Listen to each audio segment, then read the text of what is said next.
పిల్లలకి లంచ్ బాక్స్లోకి కానీ ఆఫీస్కి వెళ్ళే వాళ్ళకి క్యారియర్లో కానీ రైస్ కర్రీ సపరేట్గా చేసే టైం లేనప్పుడు ఈ రెసిపీ ట్రై చేయండి, చాలా బాగుంటుంది. First of all welcome to my channel. ఇదైతే టొమాటో రైస్. దీనికోసం మనము ముందుగా కుక్కర్లో ఆయిల్ వేసుకొని షాజీరా, లవంగాలు, చెక్క, పలావాకు, కరివేపాకు, కొత్తిమీర వేసి ఫ్రై చేసుకున్న తర్వాత దీంట్లో మనం ముందుగా మిక్సీ చేసి పెట్టుకున్న 3 టొమాటోలు, ఒక పచ్చిమిర్చి పేస్ట్ కూడా యాడ్ చేసుకొని బాగా ఫ్రై చేసుకోవాలి. మీకు ఇంకేమైనా వెజ్జీస్ కావాలంటే యాడ్ చేసుకోవచ్చు. Potato, green peas, cauliflower, carrot లాంటివి కూడా యాడ్ చేసుకోవచ్చు ఇష్టపడితే.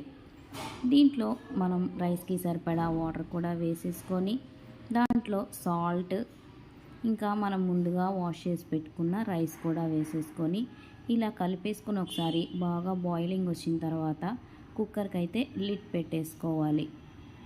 సాల్ట్ ఒకసారి ఈ స్టేజ్లో చెక్ చేసుకొని ఏమైనా తక్కువగా ఉంటే యాడ్ చేసుకోవచ్చు. కుక్కర్ లిడ్ పెట్టేసుకొని 3 విజిల్స్ వచ్చేంత వరకు వెయిట్ చేయాలి.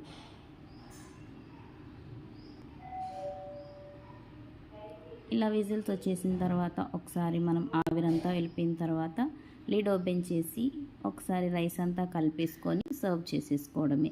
ఇదైతే లంచ్ బాక్సెస్లోకి చాలా సూపర్గా ఉంటుంది. సైడ్ ఏ కర్రీ అవసరం లేకుండా కర్డ్ తోటి మనం సింపుల్గా తినేసేయచ్చు.